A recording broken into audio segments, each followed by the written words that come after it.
Ketemu lagi dengan saya, Wayan Nampa. Hari ini kita akan berbicara tentang perspektif ekonomi dalam kewirausahaan. Tentunya kewirausahaan agribisnis ya.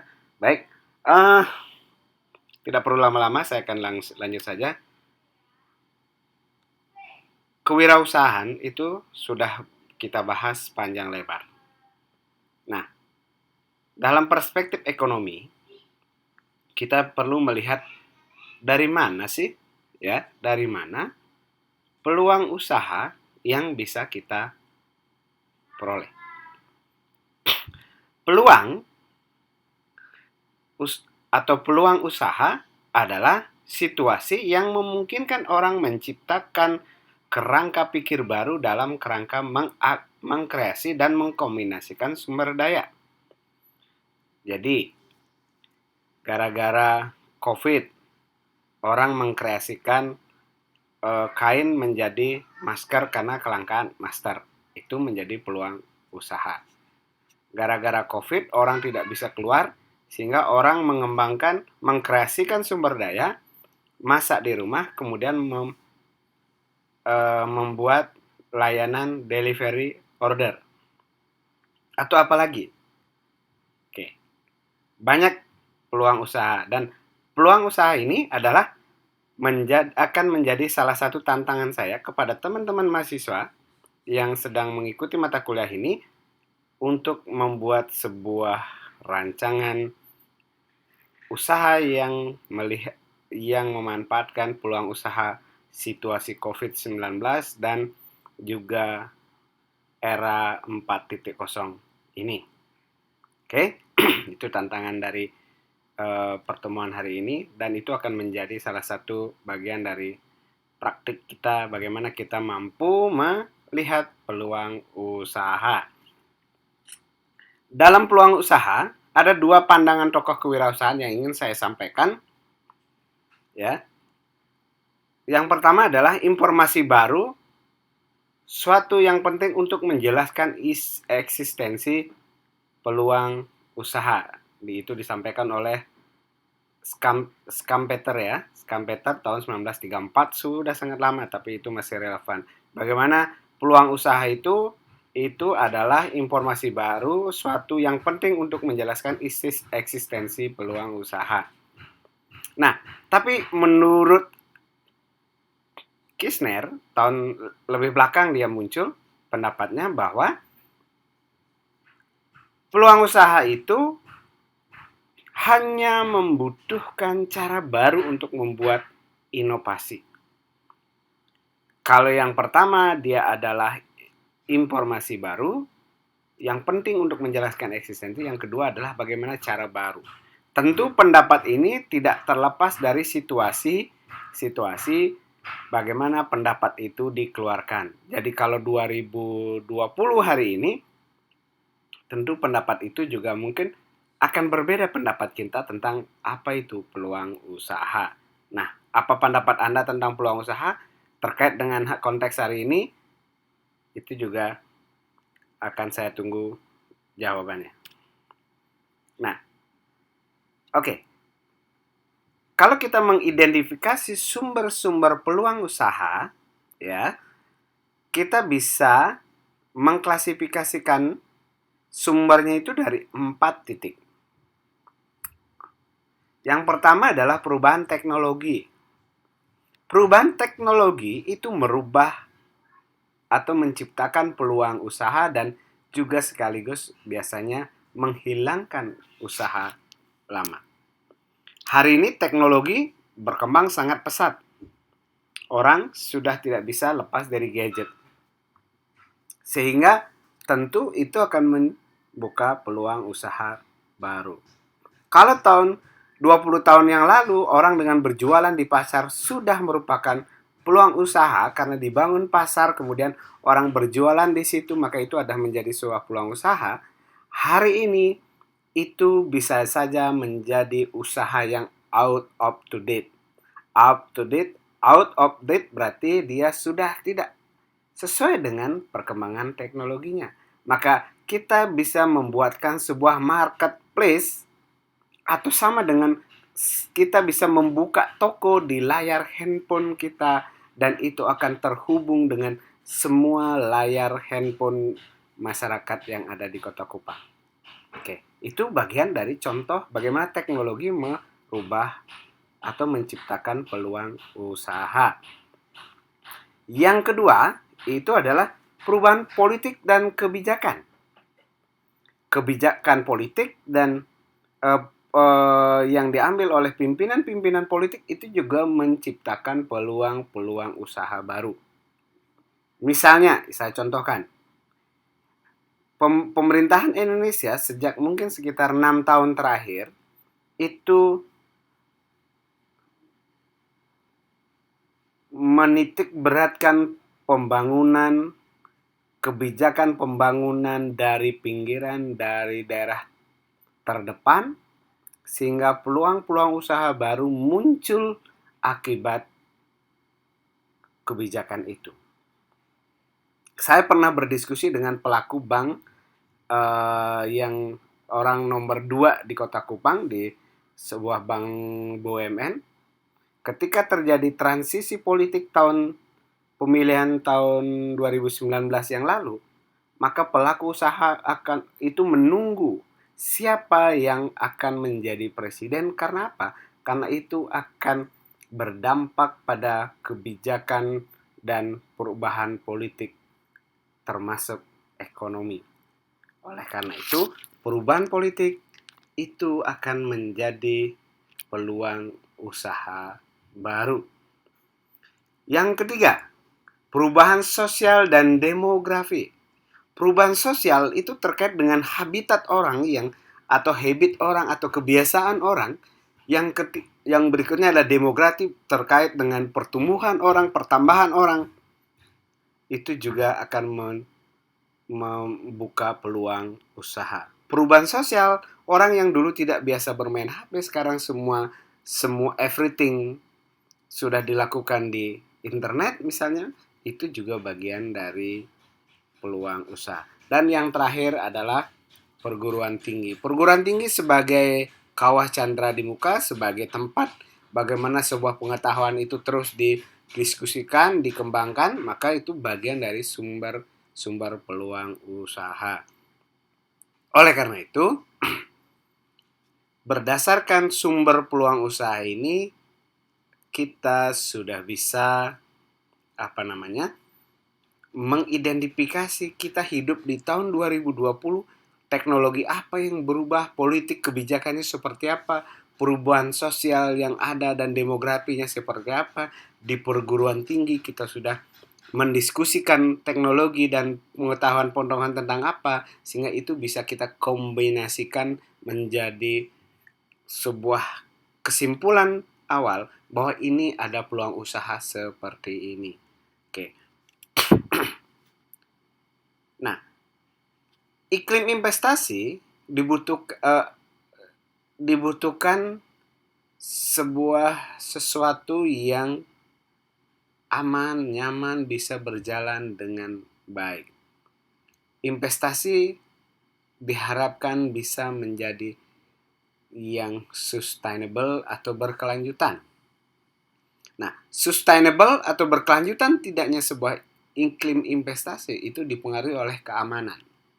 Bayangkan, kalau di daerah itu orangnya berperang terus, berkelahi terus, apakah di situ akan menjadi pusat investasi? Tentu tidak. Orang tidak akan menginvestasikan sumber dayanya di daerah-daerah seperti itu.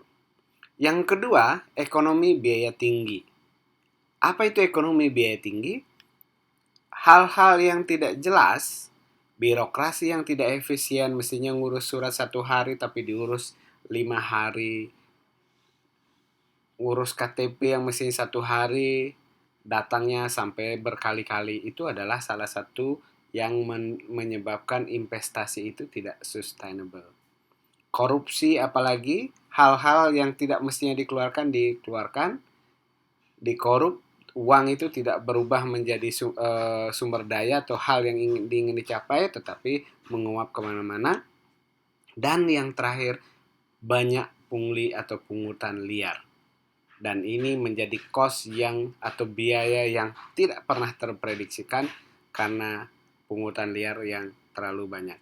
Pungutan liar itu bisa dilakukan oleh aparat pemerintahan atau orang-orang yang memang berada di struktur itu, tetapi tidak sedikit juga dilakukan oleh masyarakat sendiri, kelompok-kelompok masyarakat yang mungkin jasa keamanan dan berkedok jasa keamanan dan segala macamnya, sehingga itu menjadi biaya tambahan terhadap perusahaan yang mengelola sebuah usaha, dan itu akan menjadi hambatan untuk investasi. Nah, daya tarik investasi tentu ada daya saing daerah. Ya, semakin tinggi daya saing berarti semakin tinggi daya tariknya. Begitu juga kebalikannya. Nah, ini adalah apa ya? Era keterbukaan. Ada investasi yang harus kepastian hukum, ini sudah bergerak ya. Banyak hal-hal yang sudah diarahkan ke sini, seperti misalnya sekarang pemerintah sudah mengembangkan pusat perizinan satu pintu yang dulu sangat berbelit, mengurus izin tidak jelas seperti apa, sekarang sudah dibuat satu pintu seperti itu, sehingga dia akan menjadi lebih efisien. Nah, peluang usaha yang menarik, kayaknya ini sudah saya sempat ini, usaha yang kreatif, usaha yang konsultasi, pelayanan, dan bidang analisis. Analisis, nah ini menjadi menarik. Nanti akan saya coba menampilkan sebuah narasumber. Jasa analisis sekarang itu merupakan profesi dengan gaji atau pendapatan yang luar biasa besar. Bagaimana kita mampu menganalisis big data, itu juga menjadi salah satu bisnis baru, usaha baru yang banyak berkembang, dan itu menjadi konsultan-konsultan bisnis terhadap perusahaan-perusahaan besar. Jadi sekarang setiap perusahaan selalu mencari orang-orang yang mampu atau memiliki kemampuan untuk melakukan analisis data dalam jumlah yang sangat besar. Analisis data menjadi sebuah informasi yang tepat, cepat, dan bersumber dari data yang sangat besar. Nah, bagaimana kita bisa menganalisis sebuah peluang usaha? Yang pertama, hal tersebut dibutuhkan oleh pasar. Pasar membutuhkan itu. Yang kedua, produk yang kita tawarkan memecahkan kesulitan pasar. Misalnya, ada ketika harga BBM naik, ada orang yang bisa menjual produk untuk menghemat BBM, maka itu adalah produk menjadi peluang usaha baru karena mampu memecahkan kesulitan pasar. Kesulitan pasar apa? Sulit mendapatkan BBM misalnya. Atau menyempurnakan yang sudah ada.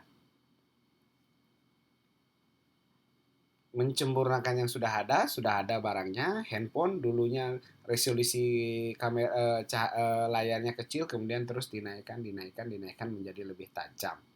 Itu peluang usaha misalnya. Yang keempat, produk yang kita kembangkan beda dan memiliki nilai tambah. Berbeda dan memiliki nilai tambah. Misalnya, saya lagi mengembangkan di PKM saya tahun ini, gula lempeng merah yang dijual itu sama semua seperti itu, dan kita ingin mengembangkan, menyempurnakan produknya, bentuknya sesuai dengan kebutuhan konsumen, dikemas lebih bagus dalam kotak sehingga dia akan menjadi beda dan memiliki nilai tambah, menyempurnakan dari produk yang sudah ada. Atau kita memiliki temuan yang sangat original atau inovatif, itu juga peluang usaha. Kalau kalian bisa menemukan misalnya sarana transportasi dari Kupang ke Alor hanya 5 menit dengan catatan aman, nyaman, wah itu laku keras. Orang bisa mobilisasi dengan cepat. Ke Bali 10 menit misalnya. Harga murah.